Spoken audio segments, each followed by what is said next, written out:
Welcome back to Jacques in the Garden. It is February, the season has begun. I have my first seeds started for the year, but there are still a lot of major projects to do in the garden. Now, over the years, I have accomplished many of them, including putting in these raised beds, getting the greenhouse and the shed behind it all set up, but there is always something around the corner that needs to get done. So in this video, I'm going to show you around what the garden actually looks like right now at this point in, I guess, winter.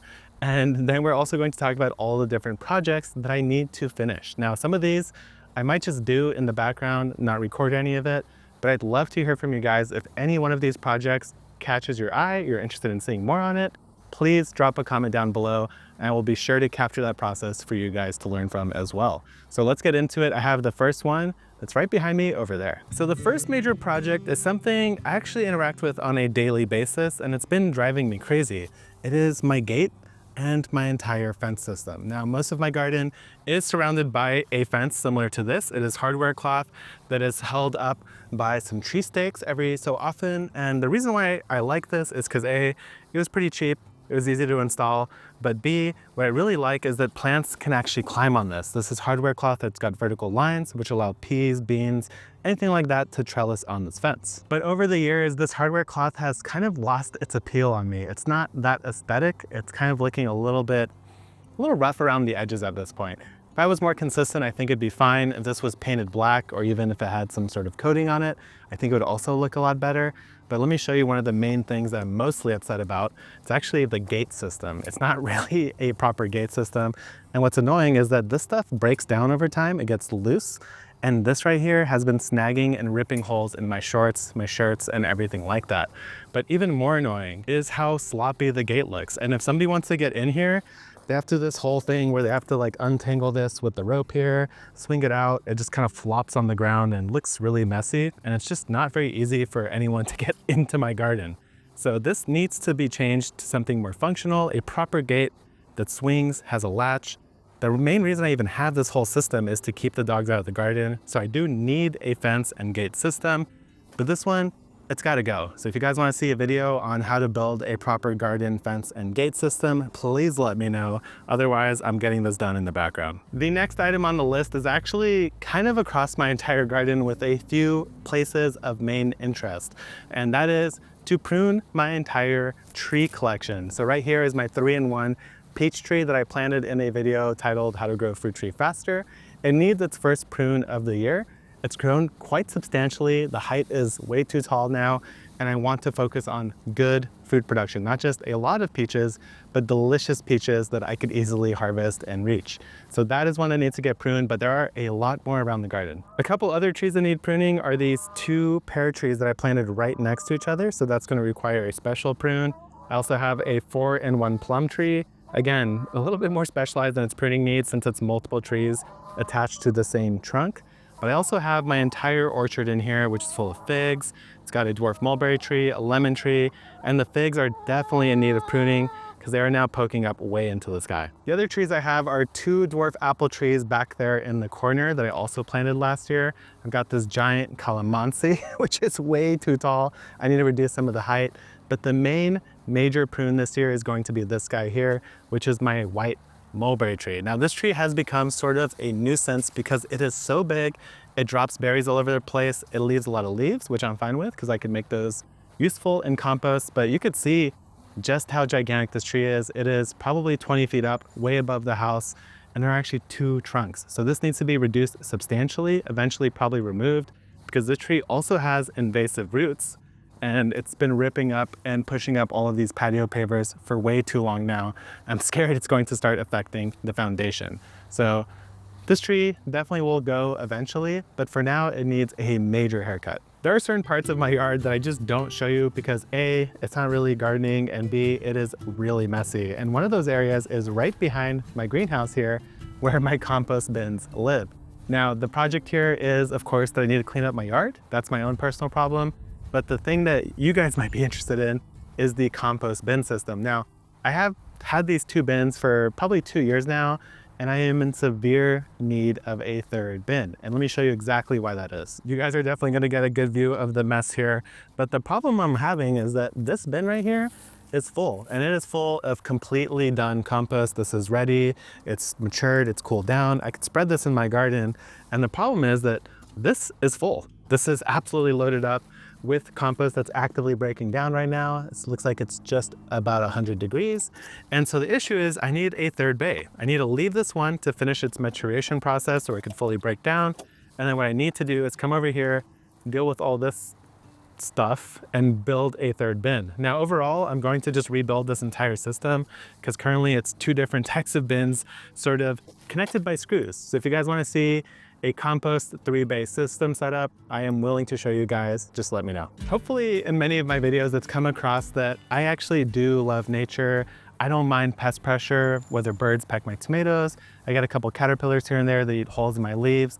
But this year I am facing a new foe, and this foe is really getting to the last of my nerves. It is something too destructive to let continue to wreak havoc in my garden. So let me show you the evidence and then let's talk about it. So just yesterday I was out here walking around the garden, taking a look at the broccoli, and I was like, man, I feel like these plants aren't reaching their full potential. Kept walking and I see this broccoli plant on the ground, fallen over. I go to pick it up and this is all we have. All the roots are gone, and in fact, right there, it's been chewed up. So you might have already guessed, but what's causing this damage and what's making me lose my mind is a gopher. I think it's pocket gophers. I actually caught one the other day, had to take care of it. It is gone, but there are still plenty of gophers around. Now, the reason why this happened is because my neighbor used to take care of the gophers, but he moved out, he's renting his place out, and gophers have gone crazy in his yard, and they are now moving into mine. They destroy. They are not just taking a bite or nibble, they're taking the entire plant. And in this case, they have ate through the entire root system of all these broccoli plants. And I know that because all of these broccoli plants went into flower very, very quickly. And they only do that if they get stressed. And the great way to get stressed is to lose all your roots. So this is eliminating entire sections of my garden from being productive. It's not like a leaf or two or even a little bit of broccoli. It is the entire plant. And they're not only in this garden, but also in my other garden, including my raised beds, which I stupidly did not put any cover underneath because I didn't have a problem to begin with. Now, I am curious to try a whole bunch of different traps. When I say trap, these are traps that kill. So if you guys don't want to see that, that's fine. You don't have to watch the video, but I'm on a mission because so many of you guys have asked about how to deal with gophers. And now that I am personally facing the issue myself, I understand. So far, all of these projects have been sort of optional. Cosmo, of course, wanted to step in here and say hi to you guys. But this next one, I am going to be making a video on regardless because I think it is such an important topic, and that is the native garden. Now I have two dedicated native garden spaces currently. This is one of them. You could see it looks a little bit ragged along the edges, and that's for a reason. The reason why it looks like this is because it is a native garden allowed to live its normal life cycle. And what I mean is that when something goes to flower, you leave it until it fully dries, forms the seeds, and then you get to watch all of the native wildlife come through and eat it, which is exactly what we did. Every single one of the seed heads on this white sage plant was pecked very thoroughly by either little bush tits or goldfinches. It was really fun to watch those birds come through and do their work. But now the plant has started to regrow. You could see the new sage leaves are coming. There's a whole new branch right there. And that means it's time to actually clean up and prune this. So Kevin had a bunch of leftover rocks like this from his pond project, and I was able to just take them off his hand because he didn't need them anymore. My goal here is to clean up the native garden of all the dead stuff now that the season has begun again, and now use the rocks as mulch, which is very typical for something like a California native garden where things grow in more rocky soil. And just as an added bonus, let me show you guys these wonderful little manzanita flowers I'm so excited for. And also, I don't think I've even showed you guys this yet, but I have an entire second native garden. So right here next to my chicken coop and all of that passion fruit is our new native garden. So you could see all the natives here that have been planted. Just this past year in springtime, things are now waking up from dormancy. This area has been wood chipped over, but it's looking quite nice. The ceanothus has grown quite a lot. This point south sage has grown quite a lot. And it just needs a little bit of a refresh and some more plants to be put in. So I am all about native gardening now. I'm very excited about it. And I think it's actually the best use case for parts of your garden like this that aren't great for growing vegetables. This is shady and not very accessible. It's made for a wonderful native plant garden instead. The next major project is for actually these ladies in here. It's been a long time since I've really worked on their chicken coop, and it's starting to look a little bit tragic in my opinion. This bird netting, not very aesthetic. It's kind of become a nightmare with all the passion fruit clinging to it. As you could see, the whole walk-in area is not tall enough. All the trees are bursting through. So this needs to get cleaned up. It needs to get rebuilt. We actually have plans to do something besides bird netting here. And the reason we use bird netting in the first place, by the way, is to actually keep out some of the wild bird life, because with avian flu spreading, I don't really want them in my chickens, and this is one way to keep them safe. But we could make it look better, we can make it look nicer, and we could also make it a little bit more functional for the ladies themselves who have to live in here all the time. And now we are in my front yard, an area I don't show you guys very often because I kind of expand and contract here if I ever need space. In this case, right now, it is growing my garlic, which looks absolutely wonderful right now. Probably the best looking my garlic has been for this time of year.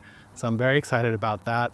But this is only 400 of all the garlic I'm growing. You might have saw some in the raised bed in the back as well.